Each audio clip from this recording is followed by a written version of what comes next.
RPN is not responsible for the views, actions, statements, or opinions of its guests, advertisers, or even its viewers. The information on this program is not to be construed as medical or legal advice. An appearance on this program is not to be considered an endorsement, and as always, we encourage you to do your own research. Enjoy the show.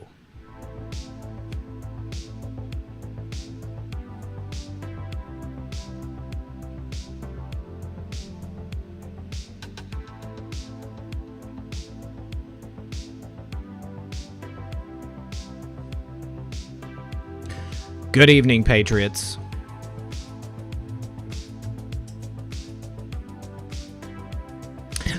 And welcome to another edition of Comfy Sunday.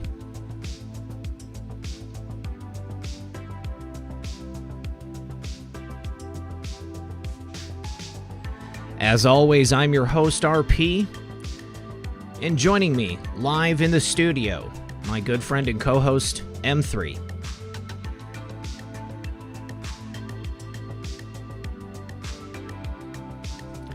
I hope everybody is having a wonderful evening. Tonight, my good friend, John Paul Rice, is going to be joining us here. He'll be in the second half of the program, as always, as the guests are on Comfy Sunday. In the first half, Methods and I are going to be talking about some current events, some things that are happening. We've got a couple of things we're going to help get cleared up. And hopefully, once we get into it, everybody is going to be feeling nice and comfy, feeling like everything's right with the world again. Do me a favor, everyone, please. Don't forget to like and share this broadcast. Help us break through the algorithm. Give us a thumbs up. Share it on your favorite social media platform.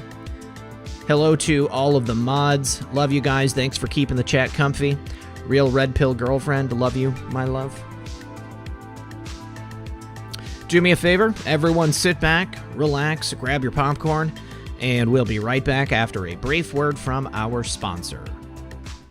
As crime rates skyrocket across certain cities in the United States, it's important to do what you can to prevent your family from becoming a target. One way to do that is by protecting your home from potential burglars. Information from experts and ex-burglars show they both agree that proper lighting, especially motion detection lighting around the house, is an effective deterrent. That's why I have the Night Solar Ultra Bright floodlights installed around my own house. These lights have motion detection so they can easily be installed anywhere. They're completely solar powered, so there's no batteries, outlets, or wires required. Plus, if you want to keep the Night Solar Ultra Bright floodlights on to enjoy a night on the patio or for barbecues when your family or friends are over, you can just click the button. Invest into your family's safety and give them peace of mind today. Get the Night Solar Ultra Bright floodlights for 52% off, plus free shipping by going to nightsolarlight.com or clicking the link in the description or pinned comment below. And remember, when you support my sponsors, you support this channel.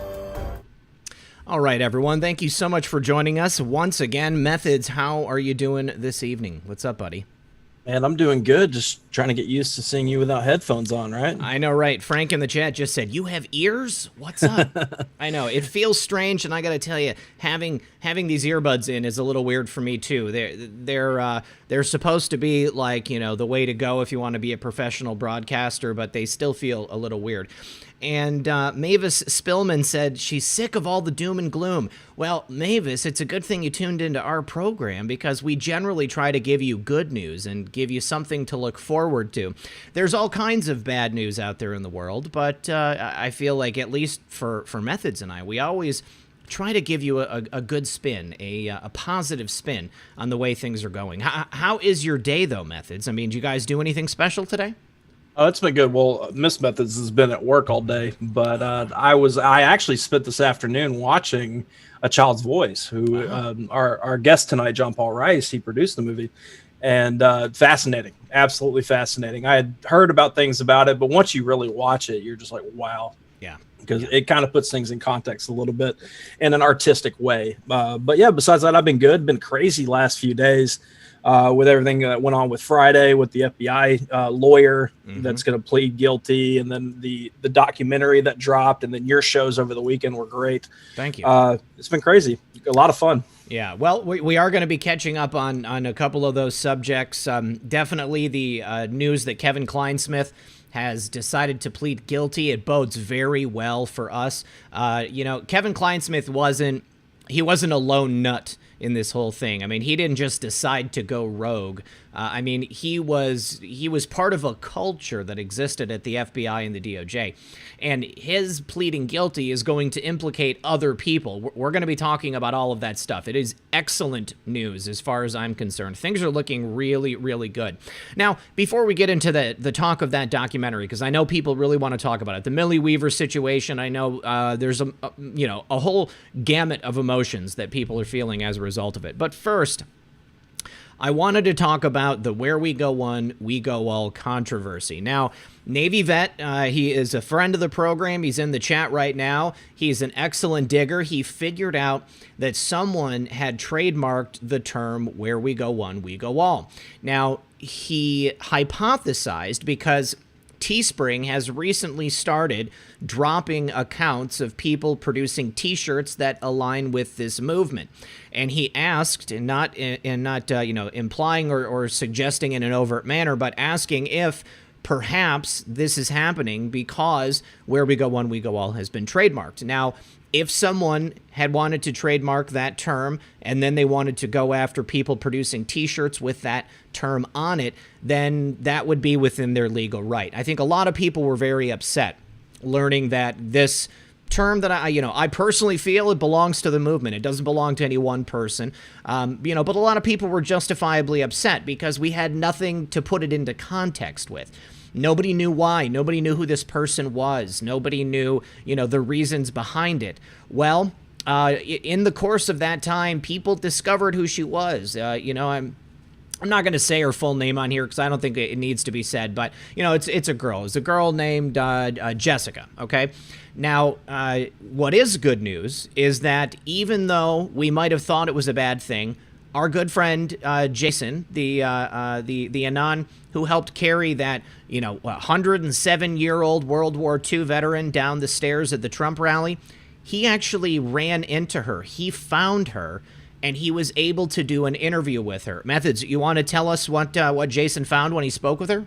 Well, actually, we both got the link right before the show, and we were talking about what we were going to discuss tonight. So I haven't had a chance to watch this, but how Jason is presenting this, and I think Navy vet, shout out to you, how he explained it to me, is that her I'll say claim because I haven't watched her say anything, but she had noticed through, researching that the copyright, somebody had it copyrighted, as I understand it, and it expired. Yeah. And what this Jessica girl has done was she copyrighted it so nobody could get a hold of it that would be like a black hat, which I can respect that to a point. If that is true and that's how it played out, I can respect that because that's what me and you would have thought of as soon as we heard it. Now, us doing these kind of things for a while, and maybe Jessica doesn't do any research, I don't know anything about it, we would have documented, we would have told everybody, hey, this is what we're doing. We're not trying to own it.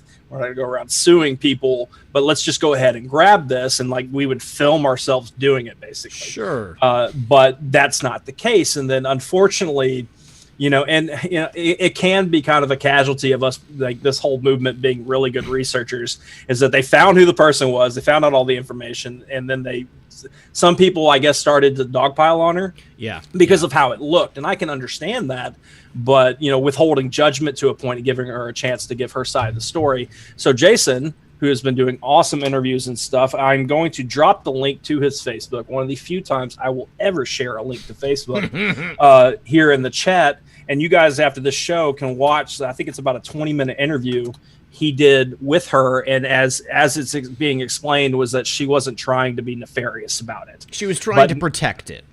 Right. And if that's true, more power to her. But, once again, watch the video. I'll watch it after the show, and I'll make a decision for myself. Yeah, me too.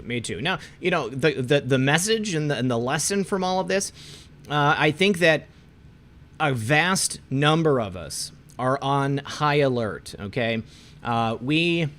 Everybody is wound up as tight as can possibly be. And seeing this happen, it really set people off. Your alarm bells are going. You're waiting for something to be done.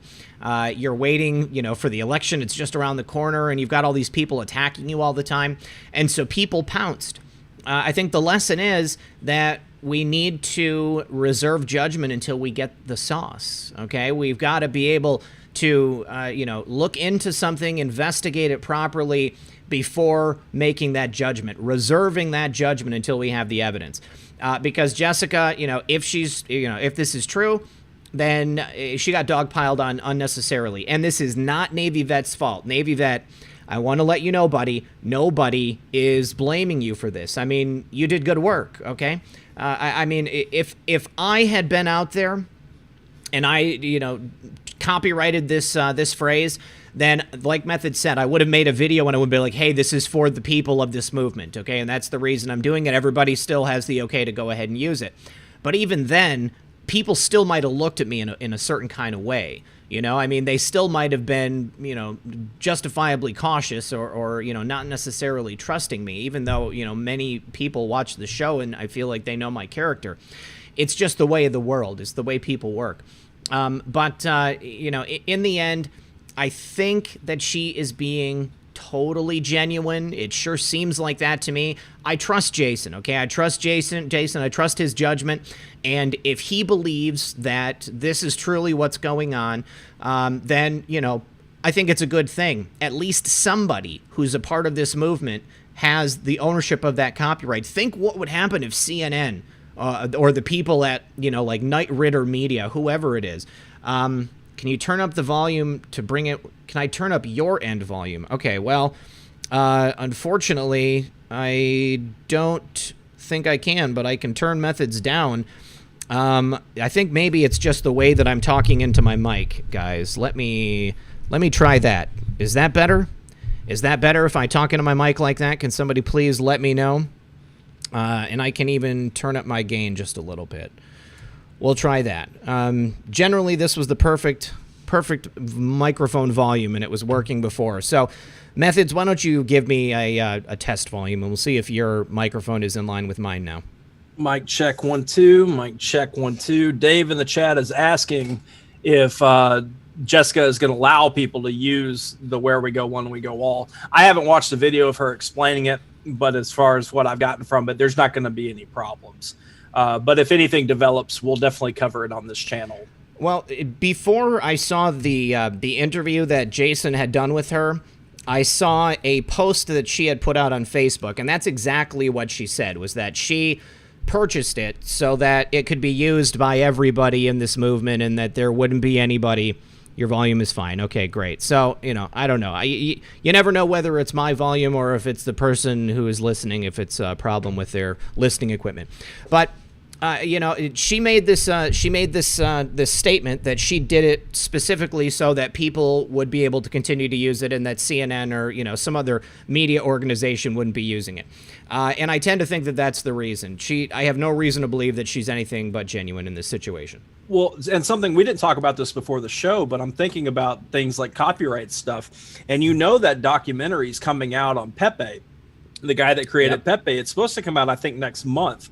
And they're making a big deal out of it. And I wonder, because if it's coming out in September, if he goes and tries to make a play again for the use of Pepe by, Q and everybody here that's, involved in this stuff, that's definitely going to be interesting. I wish I had a link for everybody. I think it's called Feels Good or something, or Feels Good Man, I think is what the guy's calling it. But they're playing it in like indie like screenings and stuff like that. And it's a full-blown editing documentary on what he's gone through and how bad, in his eyes, Pepe has been used by all of us, which, granted, we've seen some pretty savage memes with Pepe, I'm not going to lie. That's what happens, Right, but they are going, you can see, like, they've already been going after us for the last few weeks pretty hard in the media. Yeah. So now they're going to have a documentary and a guy that's going to play a victim even more so. So be on the lookout with this. If they're just now ramping this up and we still have a few months and they understand that the news cycle dies pretty quickly, they're going to be attacking us on the regular till the election and then probably after, like even more so, because they're going to be mad. Yeah, I mean, attacks are going to intensify. It's just the way that it is. So, you know, I mean, I don't blame anybody for being, you know, wound up tight. I don't blame anybody for, you know, being ready for this to pop off at any moment. But, you know, hold back, guys, before you strike. I mean, it's just how it's got to be. All right, so moving on to the next bit of information. Many people have asked us if we've had the chance to watch the Millie Weaver documentary, Shadowgate. I did watch the majority of it, if not all of it. I think there might have been a few minutes there at the end that I didn't get a chance to see. I had to like stop it and start it a few times. I thought the documentary was very compelling. I thought that it had interesting information.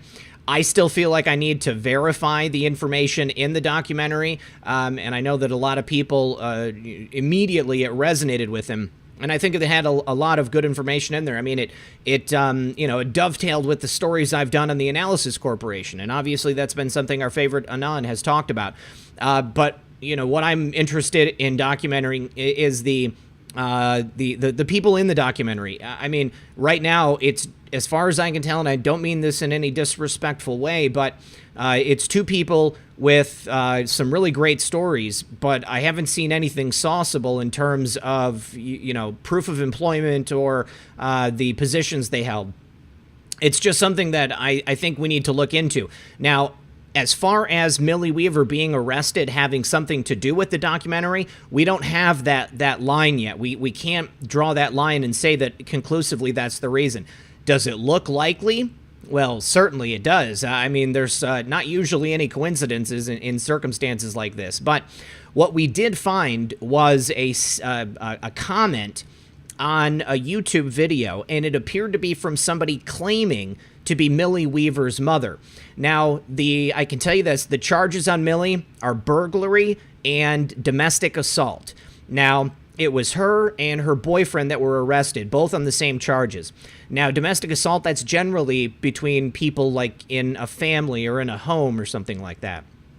So, but it's not them. It's not Millie and her boyfriend. Now, the person claiming to be Millie Weaver's mother said that a couple of months ago, they got into an argument, and then she was filming Millie while they were in the argument. Millie took the phone from her, and then her mom called the cops and wanted to press charges, but then immediately decided she didn't want to press charges, but then those cops still took it to grand jury. That's very strange, very, very strange for that to happen.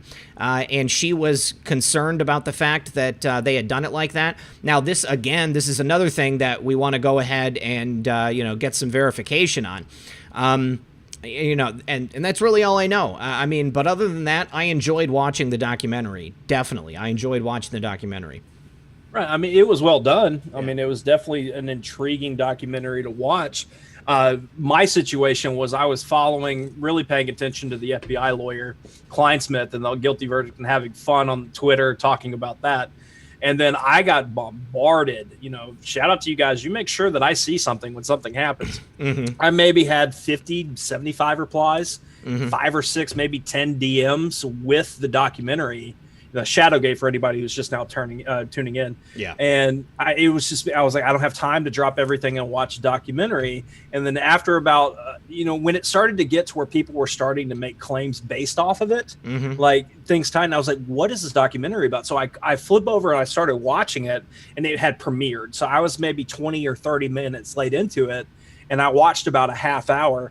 And so I'm not going to, if anybody's tuning in to get my full-blown opinion, I can't give that yet because I didn't see everything that was said. And I like to watch something like that a few times. Yeah. But what I heard was a lot of like interesting accusations, interesting connections based off of time periods and who worked for who and things that happened, and you can see it.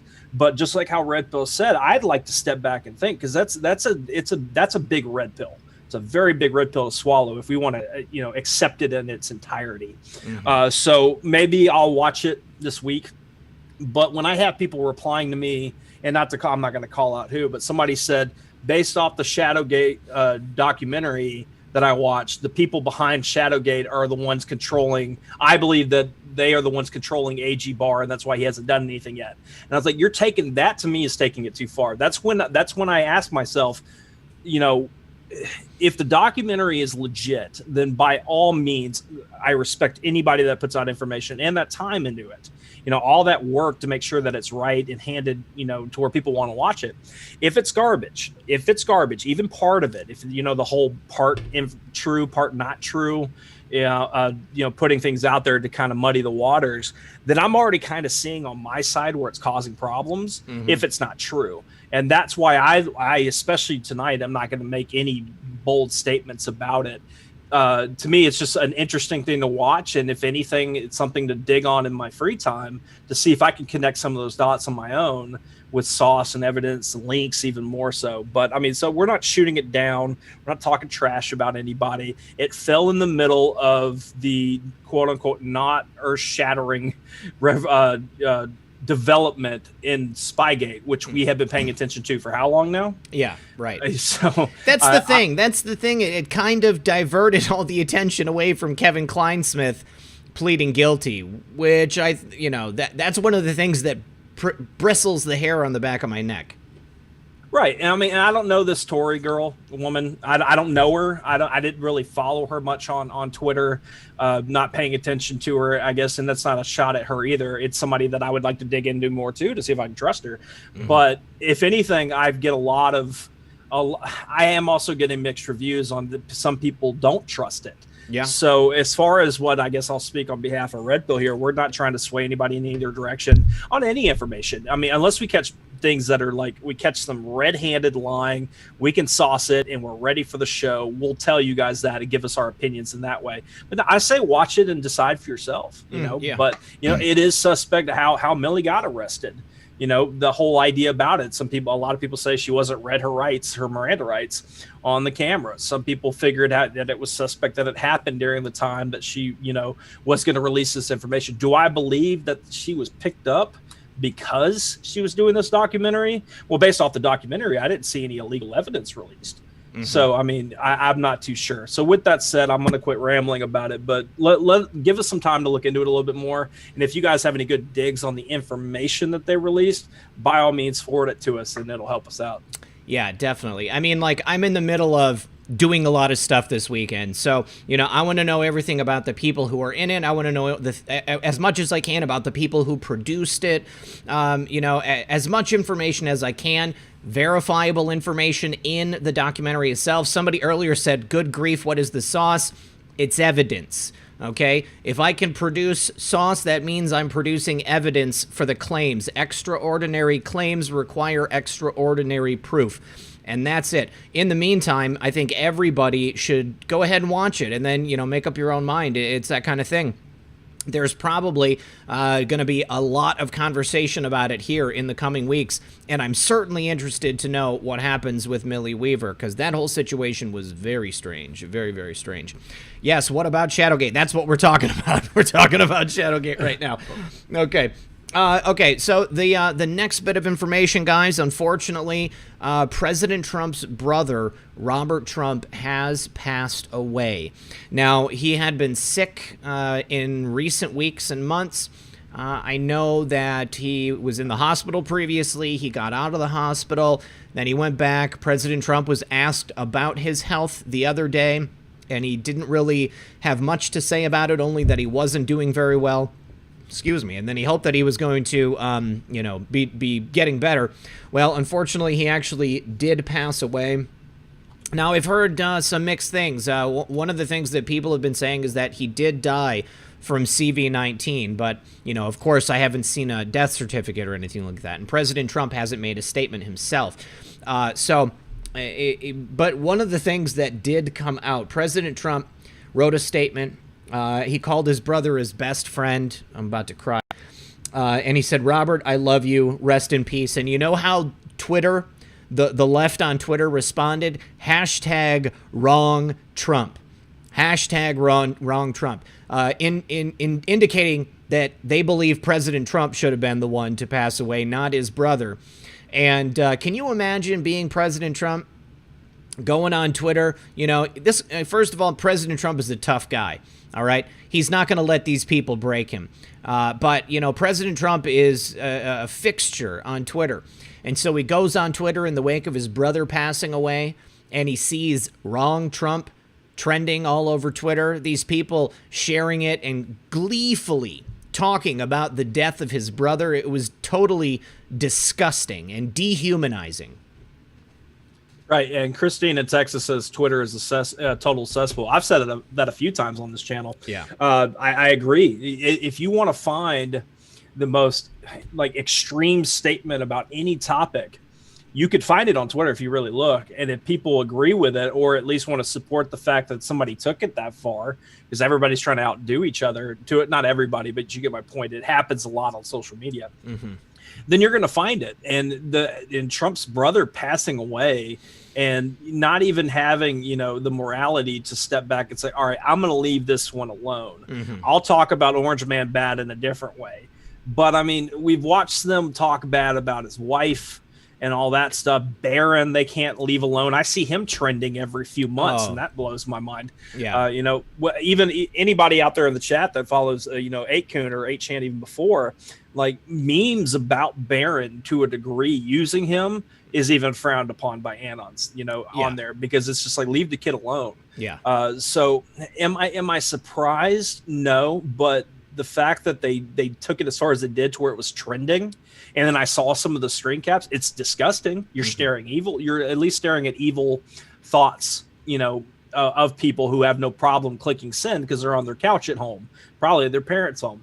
And they're saying these things at least for likes and attention, because we're a few months away from the election. They just don't like the president. So yeah, it's disgusting. I don't appreciate it. And I know you're about to segue over here to this Daily Caller article, correct?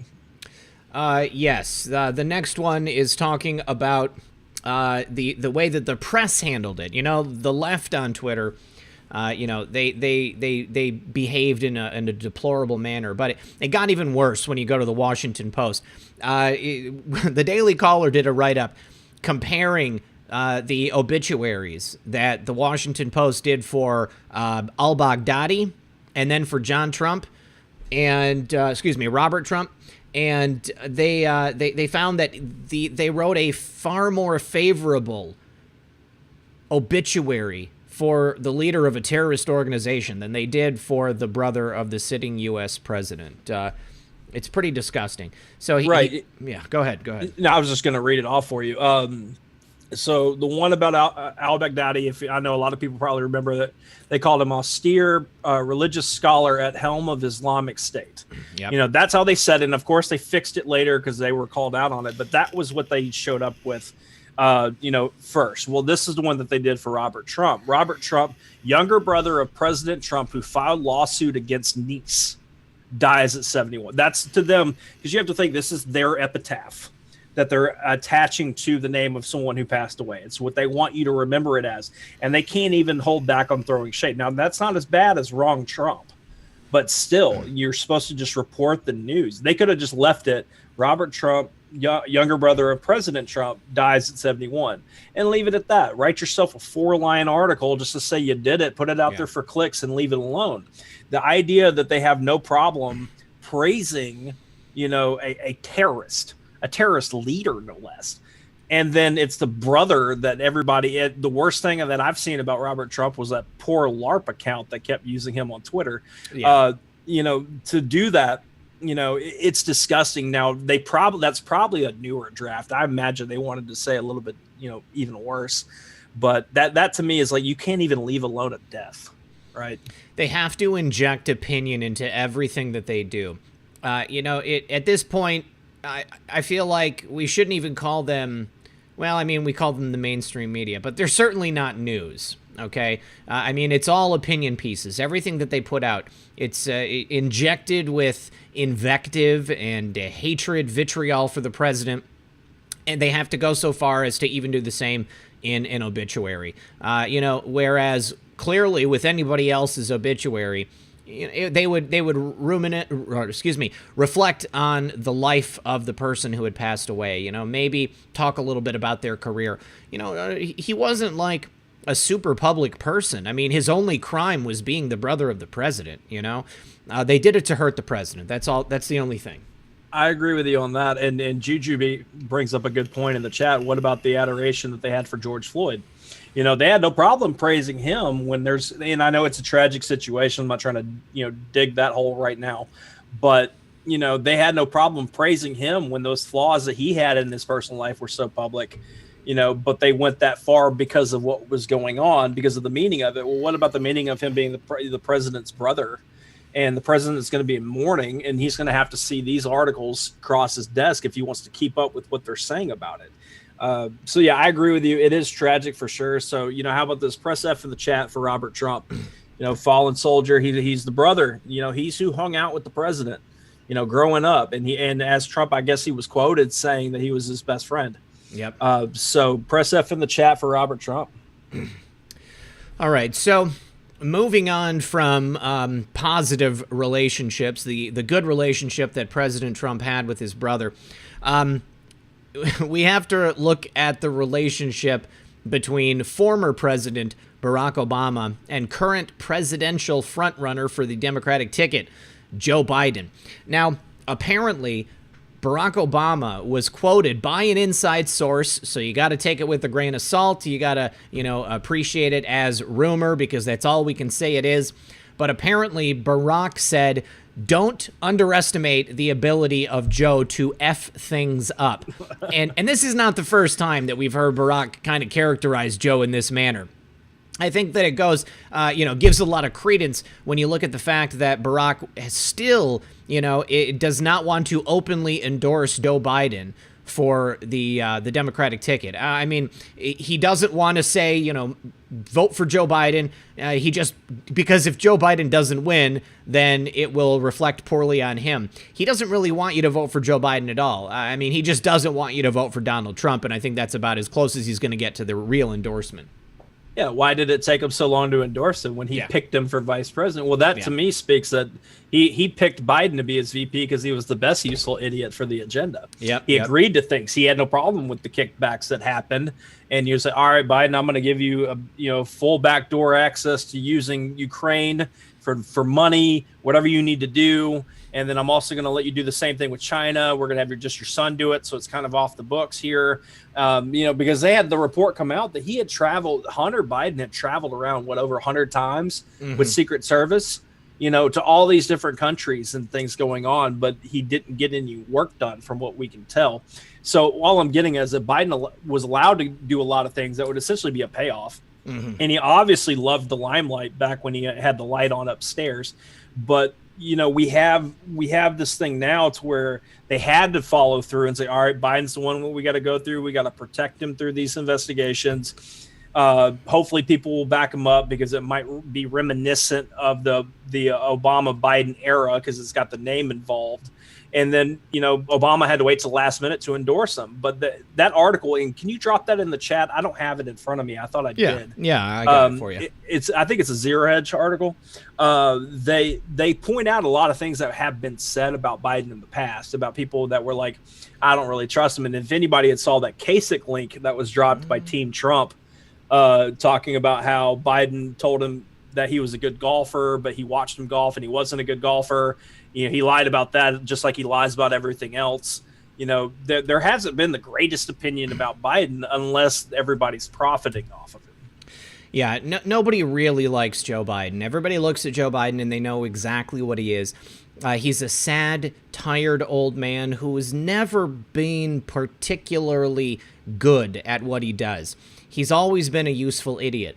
And as long as they've got somebody else behind Biden pulling those strings, he'll do what they want him to do. And they will allow him to get past all of these gaffes because he's a vote. Okay? Well, now the only thing he's going to be useful for is to get Kamala Harris into the White House if they can actually do it. However, I think that it is one of the most unlikely things this century. We're not going to see Joe Biden and Kamala Harris in the White House. We're not going to see Kamala Harris in the White House at all. And picking Kamala Harris as his running mate is not going to go very well for Joe Biden. I was going to talk about this after another article, but a new study has shown that 1/3 of black voters have said that they are now less likely to vote for Joe Biden after Kamala Harris has been chosen as the VIP candidate. So, I mean, nobody likes Kamala Harris either. Nobody likes Joe Biden. Nobody likes Kamala Harris. I think that especially the people of California, knowing what Kamala did as AG, and probably what she did, while she was in office there in Congress. People are not too excited about her. And the rest of America look at her and they look at the way she treated Joe Biden during the primaries. And there's, they're all wondering, why in the heck did Joe Biden choose Kamala Harris? I think she was, truthfully, on a personal level, the worst pick that Joe Biden could have chosen. Who wants a running mate who denigrated them to the degree that she did, even if it was true? Even if it was true, he could have went with, just about anybody else, and it would have been a better choice. He couldn't choose the mayor of Atlanta. She screwed things up royally. Right. He couldn't have chose Stacey Abrams. She looks like a sore loser. Nobody wants a whiner in the White House. And he couldn't choose the other woman, the socialist, that spent her summer holidays in Cuba because, she's too overtly communist. So Kamala Harris was the only moderate pick that they could go for. And she just happened to be the one who really stuck the fork in the turkey on Joe Biden coming out of that oven. Right, and they couldn't choose Susan Rice either because having things come out with Durham, which now the timetable, and I'm not trying to date ferry anybody out here, but if we're going to follow the rule of thumb of they can't do anything X amount of days out, we're talking about, what is it, Labor Day? Mm-hmm. That would be by that time we would start seeing some really big movement, and you can't have a VP and a presidential candidate that were the number two, and then whatever you would call Susan Rice. I can't remember what she would have been in order, but them two having to answer those questions. You put Kamala out there because she's arrogant enough to be able to deal with all the trash talking. Because think about what happened within 15 minutes of them announcing it. Mm-hmm. Twitter, at least I'm over there, and I'm sure anybody else that was watching Facebook or anywhere else, were just demolishing her. Not only just with the funniest memes you could probably ever think of about her, but truth bombs, like old clips of her talking and saying these things that you would not want to see as president. We showed exactly what we can do when they announce things like that. And we're like, all right, we need to prove who these people are. Mm-hmm. So I think they picked her because she can handle it. And I'll leave the sexual puns alone about that. But she can get through all these things because she's that arrogant enough, at least from what we can see. She can take an attack. She can speak on behalf of Joe. And I think that's the kind of woman Kamala is. She's not one to take a back seat to anybody, let's be honest. She's going to open up her mouth and say what has to be said, whether or not anybody else wants to hear it. So whereas Joe would have maybe some trouble getting the words out, he can defer to Kamala, and then she'll go ahead and answer for him. He'll just stand in the background and wave, oh, I can't talk, I've got my mask on, that kind of thing. So, right. President Trump, what's ironic is I don't think there's ever been a candidate who was running on the Democratic ticket or even the Republican ticket who was so universally disliked by the power elite of each side. So, truthfully, Barack doesn't care for sleepy Uncle Joe, creepy fingers Uncle Joe. And, of course, President Trump doesn't like him either. President Trump always has something smart, some quip to give us about Uncle Joe. He said Joe Biden has no control over anybody. He has no control over himself. There hasn't been a truer word spoken in the midst of this election here. Joe Biden, he will not be controlling the government. As I said, it will be de facto President Kamala Harris. But he's not in charge of his own faculties. He is having his strings pulled in the background, whether it's his handler Jill, or whether it is his handlers at the DNC, or his handlers at the Open Society Foundation, or his handlers in Ukraine. Joe is a man who has a million hands up his rear end. They are all controlling him. Yeah, did you see the interview that Colbert did with Kamala? And he asked her about her how she went after him during the debates. Did you see that? I heard about it, but I didn't actually get a chance to see it. No. Right, and I wish I had the link available. I just realized that we would be talking about this more tonight. Make sure you go search it out, and I'll send it to you later. Red Pill. He asked her about that, like how can you be his vice presidential candidate beside him if you just said all those horrible things about him to his face during the debate. And her whole move for this was to laugh about it with that terrible laugh. Whoever made that 10-minute clip of her laughing hates everybody, and I'll say that now. She laughed it off and then said it was a debate. Yeah. And then he kept asking her, and then she kept saying that with that stupid laugh, and it went on, and it's just like the most uncomfortable. She had nothing for it, not even a spin, but she's like, I'm going to laugh this off. I thought this was a comedy talk show. And I hate Colbert, don't get me wrong, but I'm glad that he brought it up because we have that gem of a clip. So make sure you guys search that out. I'm sure it's not hard to find. Yeah. All right. So one final thing on Joe Biden, a reason not to vote for him. He has pledged to hire 100,000 federal contact tracers, which will be like, I guess brown shirts. I mean, they're going to be there, spying on us, making sure that everybody's staying 6 feet apart, that we've got our masks on, even when we're walking alone outside, making sure that we are not broaching the boundaries that have been arbitrarily set for us by the CDC and the World Health Organization.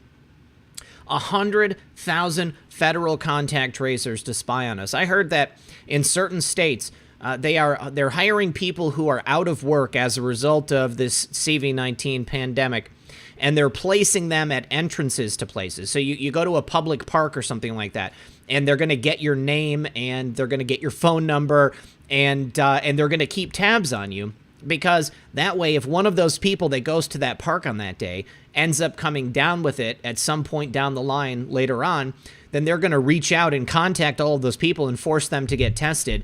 And then who knows, okay? Who knows? The accuracy of those tests is extremely, extremely questionable.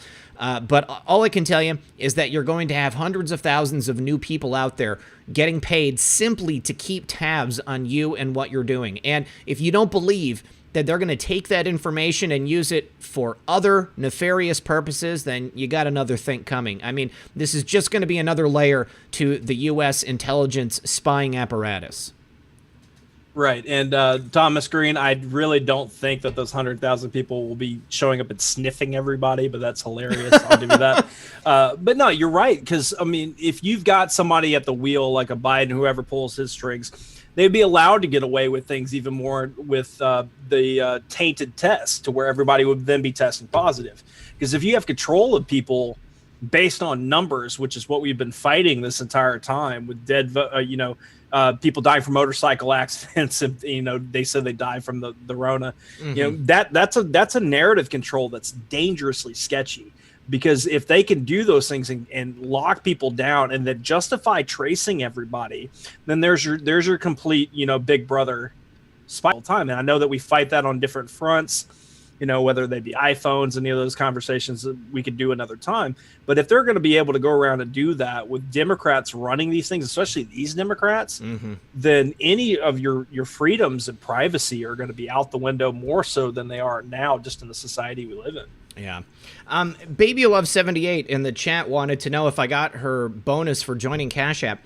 I mean, it was from this morning at 10:51 a.m. And then I got one from Dean. He said, a longtime fan, love your show, keep going, bro. That was at 3:12 today. I've got no other donations today. So